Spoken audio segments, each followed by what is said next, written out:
केहू और ला इग्नोर करो तारू कहे कि पहले खन प्यार नहीं खे अरे लगता कि अब जरूरत हमार नहीं खे अगर हम जानते कि तुम बेवफा हो तो सब कुछ कर लेते मगर दिल लगाने की गलती कभी नहीं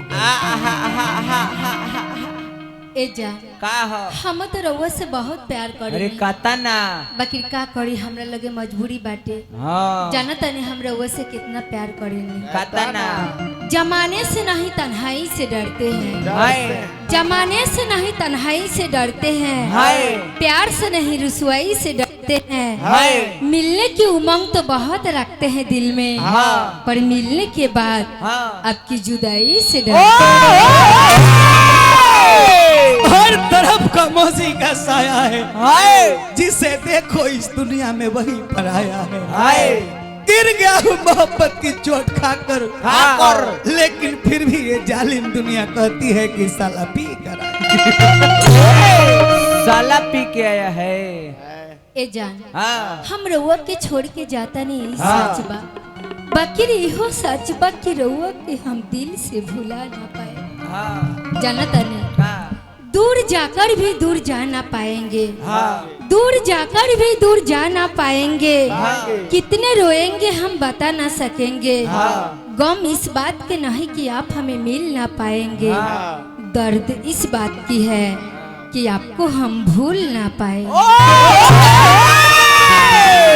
जा जान सब कुछ कहलू ठीक कहलू हाँ बाकी ठीक ना कहलू का हमारा अगर एल्बम के रिकॉर्डिंग भी होला हाँ तो यही सिवाने जिला एक से मात्र 3-4 किलोमीटर बगल में हुई हाँ उसरी हसनपुरा विनोद बेदर्दी जी के स्टूडियो हाँ तो हम इस क्षेत्र का माहिर खिलाड़ी है हाँ आ तू अभी नया नया निकल तारा कब कब जब आशिक के लेवल लागल हो तो तब। बाकी अब ना निकले दे ना गइला तू काहे कि जब तू भोजपुरी का स्तंभ अभियंता जी के शिकायत कर दिल हाँ। अभियंतवा कहता रहो हाँ। हलचल जी के हलचलवा कहता रहो हाँ तो तू मार्केट में बा कहियो ना। ना सुदर्शन से पूछो हाँ ऊ वेट जो अभियंता जी में बजाओ तो तौन में हाँ आज तरह में बजाओ तो तौन में हाँ। दोनों में अंतर बा हाँ और साल भर पहले अभियंता जी के बाद करल सुदर्शन जी हाँ कुछ बात भी करल हो हाँ तब बेचारे होटल बारे बाकी आजो अफसोस होते कि ऊ कहाँ शेर में रहनी हाँ। हई कहाँ बिलाई में आ गई। हम तो कहीं ज्यादा है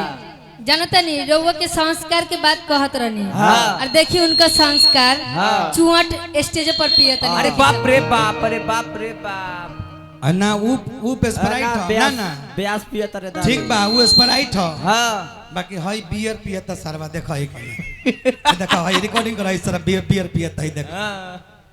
देखो हम चिन्हवानु दिले बबुआ हाँ ममता हई अभियंता में 4 साल रहली हाँ आ 4 साल में अपन 1 करोड़ के घर बना ली हली हाँ। खाली छूट के पैसा से जब अभियंता जी में रहली 2015-16 में हाँ। छूट के पैसा से 1 करोड़ के घर बनौले बारे हाँ। और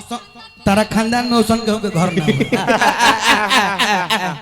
चलना कि ना विदाई अलगे बा छूट के पैसा से जिला परिषद अपने आप के कहते हैं। जिला परिषद है। हाँ चाचा के भाई जिला परिषद बा अपन भाई भाइये ना होला और चाचा के भाई जिला परिषद बा तो कहते हमें जिला परिषद रात के यहाँ हेल दुरुआ में आयल बा। ना ना जब रउआ जिले परिषद है तो जिले परिषद ही करी ना हाँ, ए जगह अपन हेल धुलवा खातिर घूमी घूमी का जान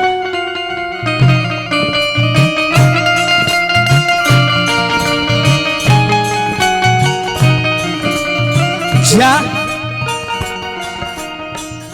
फिर केहू और ला इग्नोर करो तारू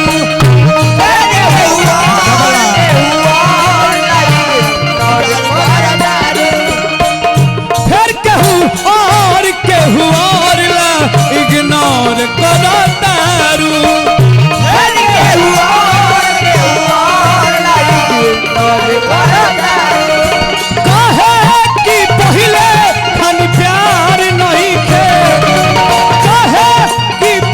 प्यार नहीं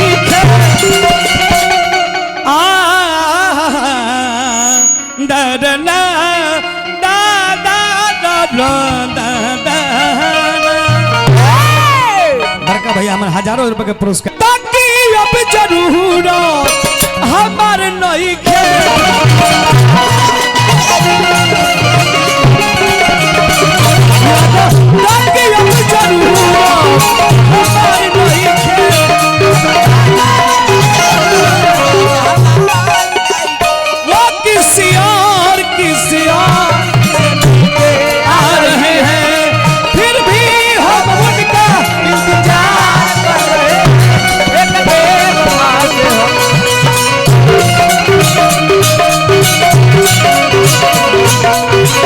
वो किसी और से आ रही है फिर भी हम उनका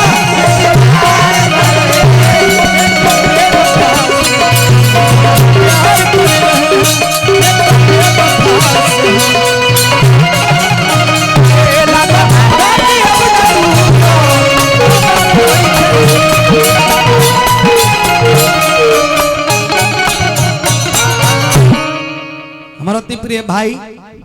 दिवेश शाह जी अपना भाई के शुभ तिलकोत्सव में प्रोग्राम करोले बनी हम बहुत बहुत रुपए के पुरस्कार देवे नारायण जी बना के रखे लइका कहले कि ए जान अरे बदल गई लई राधा हो भूलत तू गइलू वादा हो आई जब सदी के पेड़ हो भइल बसरा के पेड़ हो आई जब सदी के पेड़ हो भइल बसरा के पेड़ हो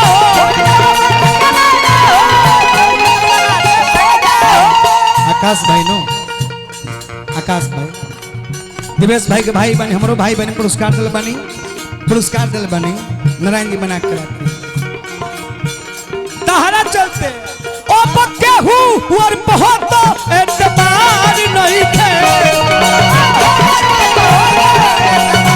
ओ पक्के हूँ और बहुत एतबार नहीं थे अरे ब्यास के चप्पल सुंघावा लोग मिर्गी आई ना मन हमरा के चप्पल सुंघावे के पड़ेला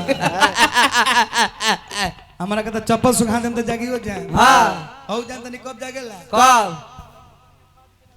ना जागे जब ले गैस ना छूटी ए जान हम जानत तनी कि प्यार के मतलब का होला हां जानत तनी का होला शरीर में प्राण ना रहेला तो ओकरा लाश कहल जाला शरीर में प्राण ना रहेला तो ओकरा लाश कहल जाला फूल में सुगंध न रहेला तो ओकरा घास कहल जाला धन लुटाला तो बर्दाश्त हो जाला बाकी जेकरा प्यार लुटाला ओकरा सर्वनाश ले ली उधर से जान कि ओ पक्का हूँ वो बहुत एतबार नहीं थे ओ पक्का हूँ वो बहुत एतबार नहीं थे जान गए नहीं कि लगता कि अब जरूर हमारे नहीं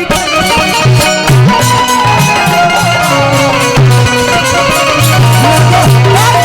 जरूर हमारे नहीं थे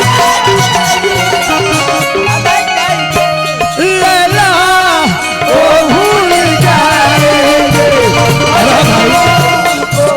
सुनो सुनो सुनो फिर हमारे भाई पुरस्कार दिल बनी नारायण जी बना के रखे जनरोल हम कह देनी भोजपुरी में बबुआ का नाम है इनकर नाम प्रमोद नाम नो नाम भूला जाए के बाद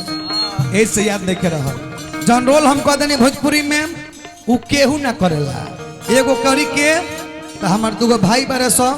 प्रदुमन प्रदेशी रोशन आज ई लोग कर सकेला लोग तू लोग तो अभी बुतरू बारह लोग अब लैला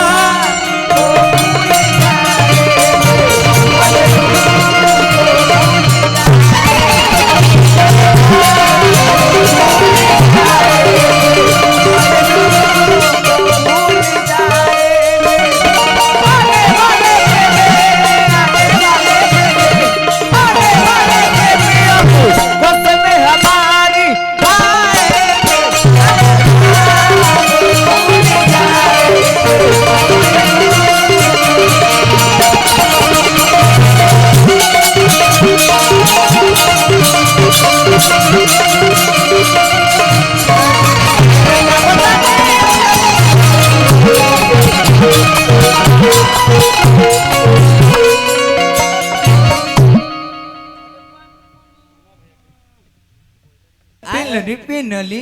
अरे सरवा गोइबे तब रुपया मिली के मालूम यही गीत के लास्ट अंतरा में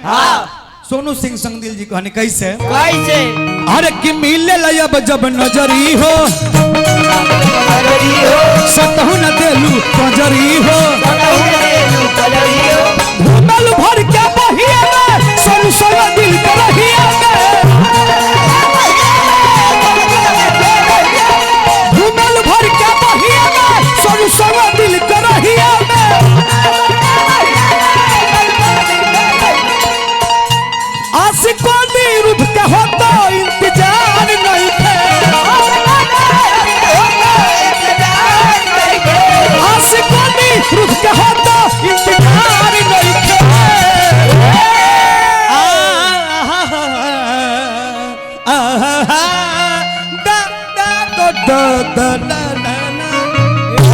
ए जा हम रउआ के छोड़ के थोड़े जाए पागल पागल। हम तो रउआ के थाहत रहने है कि रउआ हमरे से कितना प्यार करने जानता नहीं का हो आंखों से सवाल करना किसने सिखाया है आपको आंखों से सवाल करना किसने सिखाया है आपको मुस्कुरा कर मार देना किसने सिखाया है आपको जी करता है आपको सिर्फ देखते रहे क्योंकि मेरे खुदा ने इतना प्यारा बनाया आओ तने अपनो हिजर के ले गेल भर तने बोलवाई ममता मने प्यार करे लो हाँ बहुत प्यार करें तने एक बार आई लव यू कह आई लव यू जा बा खैले नहीं खूब का आए तने जोर से बोला आई लव यू तने जान लगा आई लव यू ले ली हो जैसे आई आई है ने तू मेरी जिंदगी है तू मेरी जिंदगी है तू ही मेरी पहली ख्वाहिश तू ही आखिरी है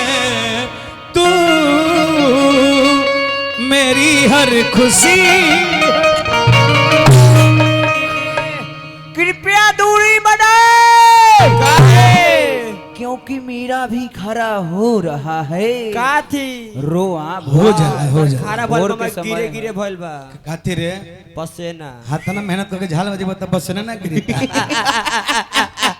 दूगो गाना भइल अब गाना नंबर 3 तीन एगो गाना हर एक ताल में एक गाना में साफ